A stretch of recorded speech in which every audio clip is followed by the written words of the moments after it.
what's up? This is Muriel from the Sunshine Family and moving to Costa Rica, and my 5 biggest blunders that I made along my way. If you're new to this channel, welcome. I'm super excited that you found my video because I share everything I have learned myself after my moving to Costa Rica in 2018 with my family. That means my husband Dirk and 2 growing up kids. At that time they were 7 and 14. And I'm excited to share today my 5 biggest blunders or mistakes. I don't know what's best way to call them. You could also see them as the 5 biggest wrong assumptions of moving to Costa Rica, and I'm guilty. I can summarize 5 that can, if you watch my video to the end, probably prevent you a lot of hurdles, a lot of difficult situations, because yeah, I hope that you can learn from it. So let's just dive right in. My first biggest blunder of moving to Costa Rica was, oh, I forgot to ask you to subscribe to my channel. I'm thinking back, did I ask you? No. If you haven't subscribed to my channel and you want to be updated every time I upload a new video, then also hit the bell icon so you receive a notification every time I go live or when I post a new video. And that might help you to learn a little bit more about Costa Rica, especially when you're thinking about moving here. So that wasn't a 50. So blunder number 1 is that you expect that the Spanish language will just naturally happen for you. Literally, I got a lot of questions before I moved to Costa Rica. Do you already do Spanish class? And do you speak Spanish yet? And I was like, no. I'm gonna go there and guessing that it will come naturally. So that was a big blunder, because now I'm living here for almost 4 years and my Spanish is, according to my daughter, who meanwhile did learn how to speak fluent Spanish, my Spanish is totally a disaster. So it doesn't come naturally with everyone. With some people it does, and I'm happy, and you should celebrate if that's you. With lots of young children it comes naturally.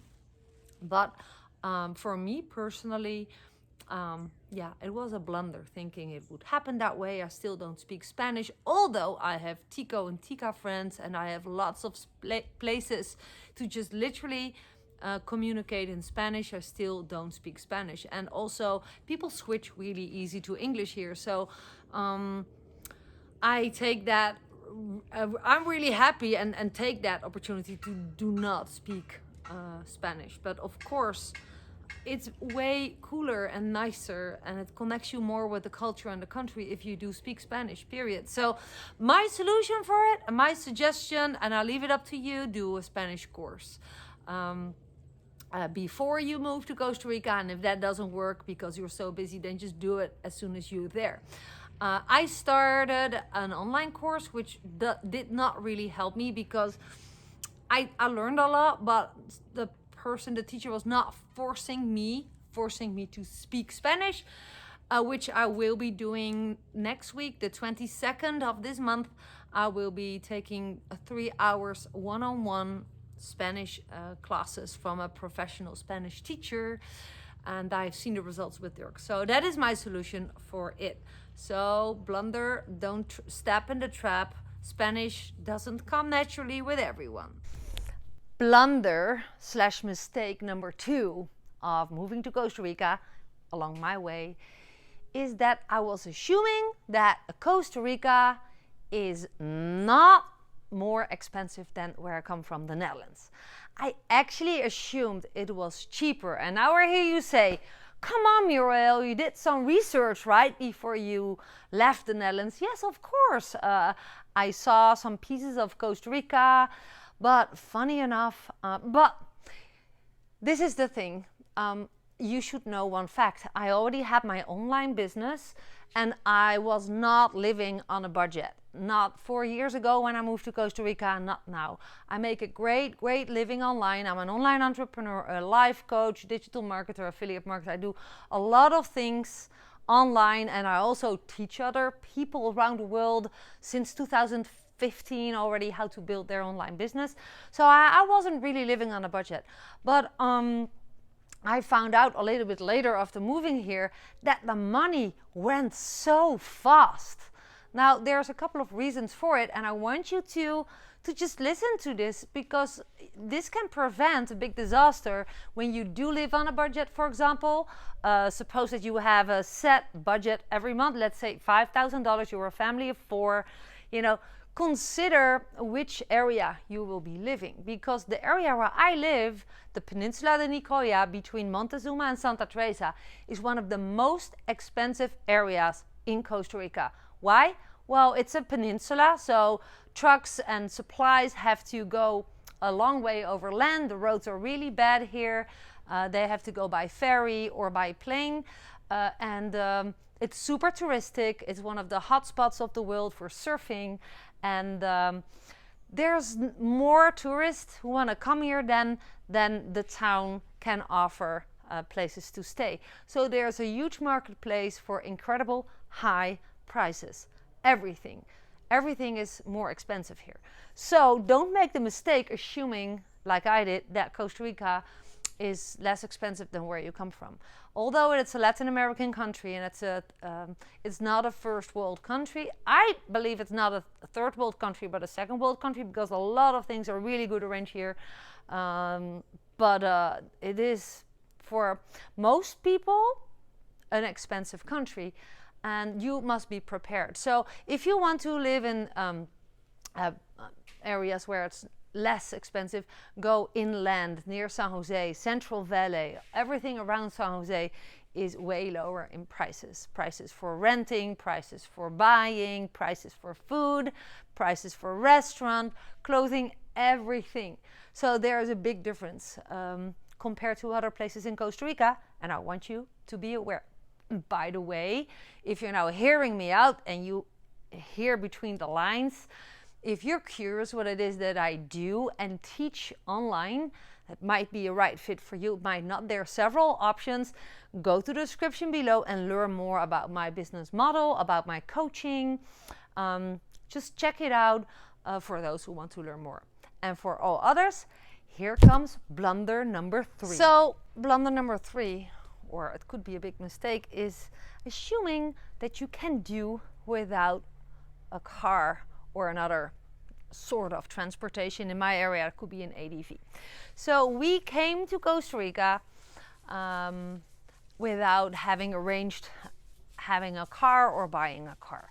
If honestly I would do it another time again, I would go sooner for my own vehicle. Why? Well, of course, and I will also tell you how we did it. So one, it depends on where you live. I have friends, they recently moved to Guanacaste, and they live 300 meters close to the beach, and like 500 meters from a little town mall with a bank, with a supermarket, with a doctor, with all necessities, right? Like shops that they really need. So they don't need a car for those supplies that you simply need to live. So in those cases, of course, you can do without a car. But take my situation, and that was a huge mistake. Moving to Costa Rica as a family of 4 with 2 growing up kids who needed to go to school, being dropped off the school bus stopping point, pick-up point, and drop-off point. With 4 people, there's more likely that you need a doctor, that you need, especially when you have growing up kids and animals like a dog, for example. Now, meanwhile, 4 years later, we still have 2 kids, but we also have a cat and 3 dogs. And we live in between towns. We don't live in town. So if you would live in the center of Santa Teresa and you don't have kids, or your kids will be picked up from the main road with the school bus, of course, you can do without a car. But I assure you, we've been in so much trouble. Let's say the second week of the school that my kids were going to. Now they do online learning 100%, because I work from home anyways, right? I work with my laptop 2-3 hours per day max. Sometimes I don't even work.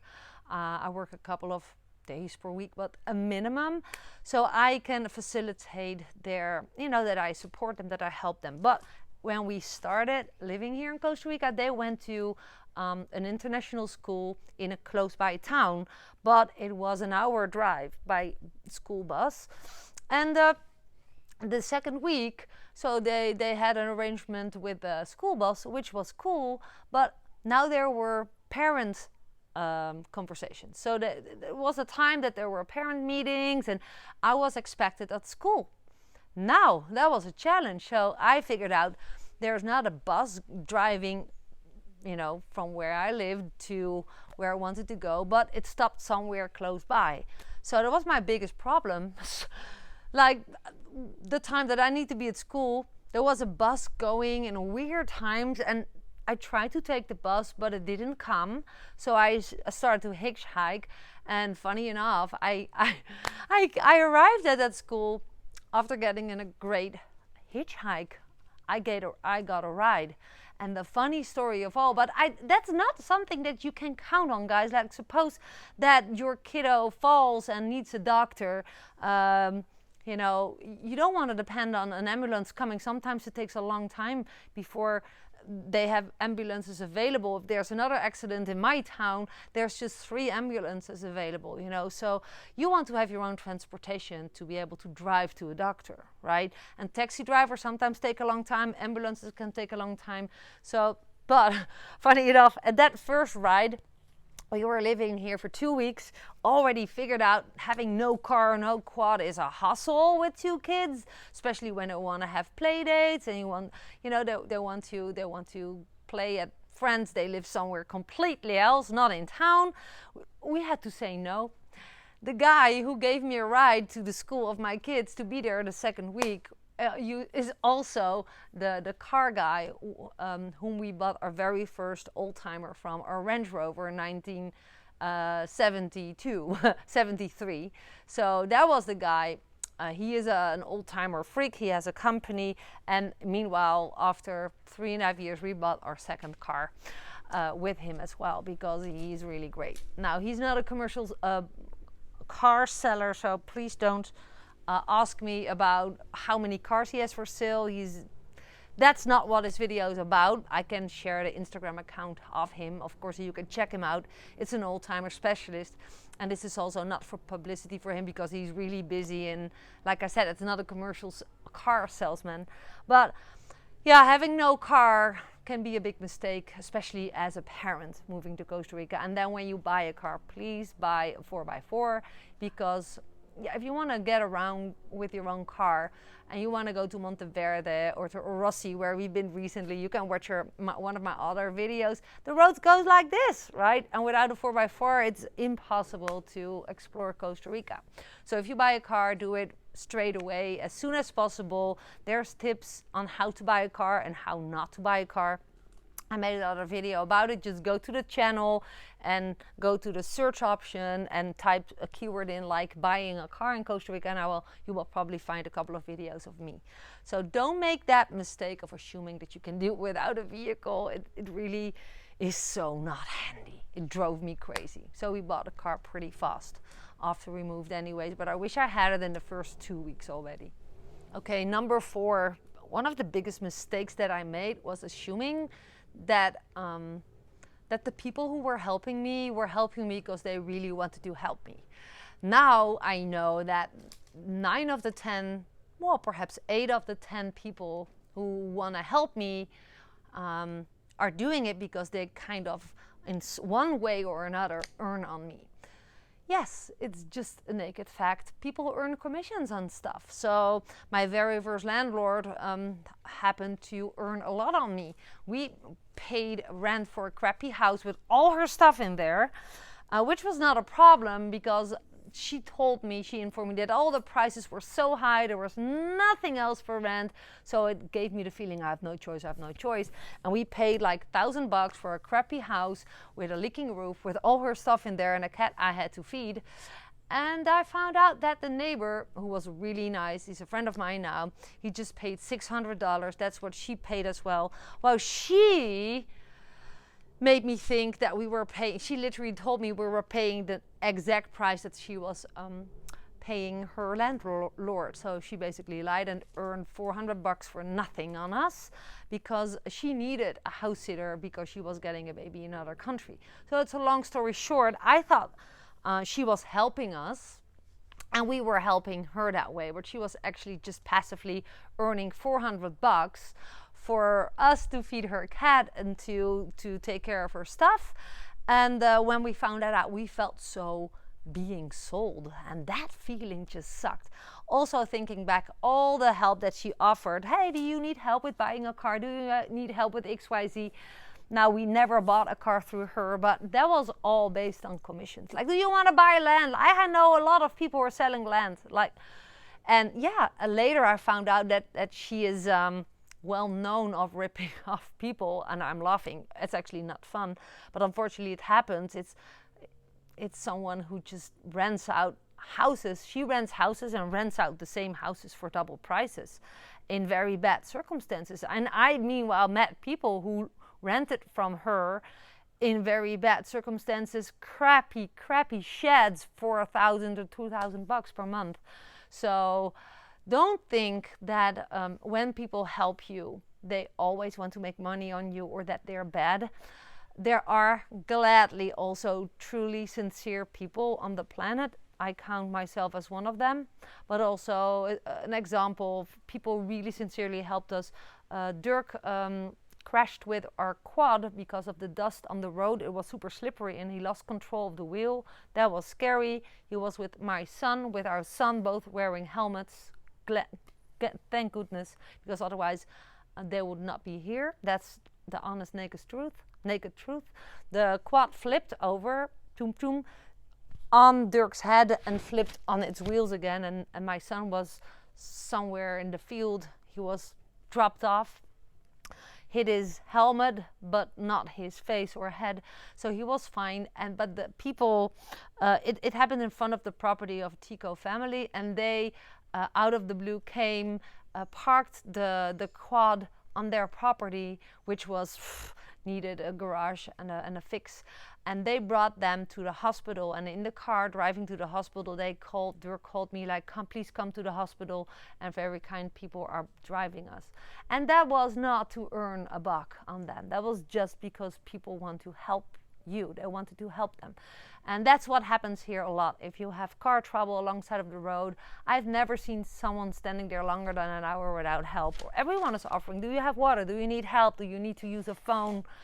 But in other cases, like buying land, you want to rent a house, even in shops, be careful for gringo prices. Although I'm not a gringo or a gringa, they think that I am, and there's always different prices. So be careful that you're not ripped off, and if you don't want to be sold, think twice before you take a deal with someone.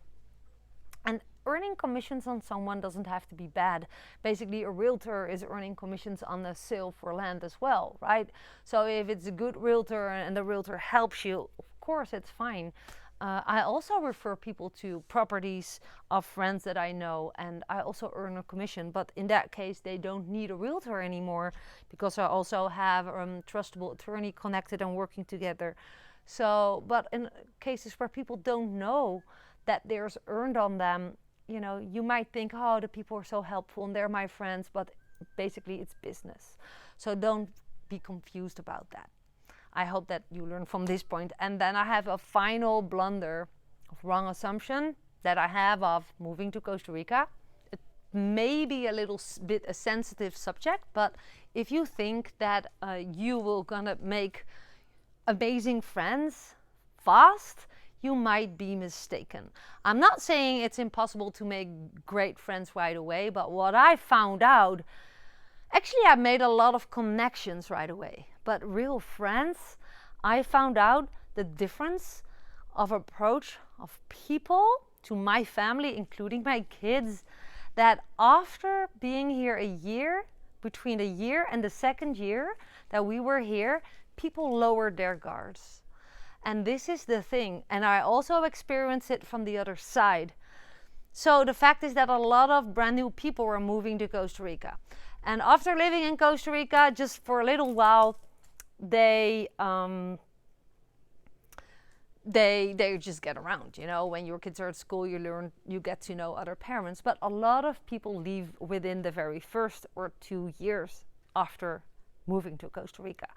And with really good friends that we have now, we almost live here 4 years, she shared it with me after we bought the property, more or less after a year we were living here.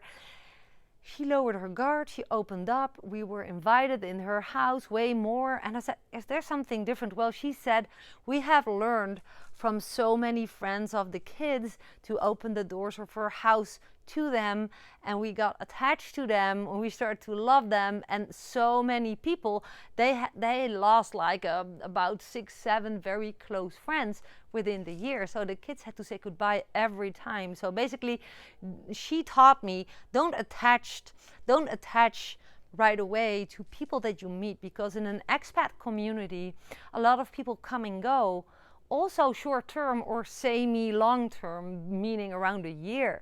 And I lost my very real friends here. We hang out for about a year, every night, every weekend. We organized pizza night. They had kids, we had kids. Kids played together, it was amazing. And we had good conversations. We were leveling together. They were entrepreneurs, we were entrepreneurs. You know, we found something in common. They were one of the only people we could talk about, you know, that we have an online business and that money is not a problem. A lot of people here live on a budget, and sometimes it's nice just to connect with like-minded people. It sounds ridiculous because I love all kinds of people, but we had a very close relationship.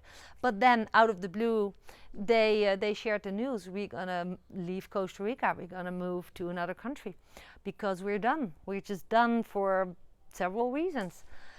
And they left within half a year. So were my first friends that I lost. So I was more cautious myself in giving my heart to people. So making friends, making connections is easy, but to get the really deeper friendships, you have to wait and see who of your expat friends will stay.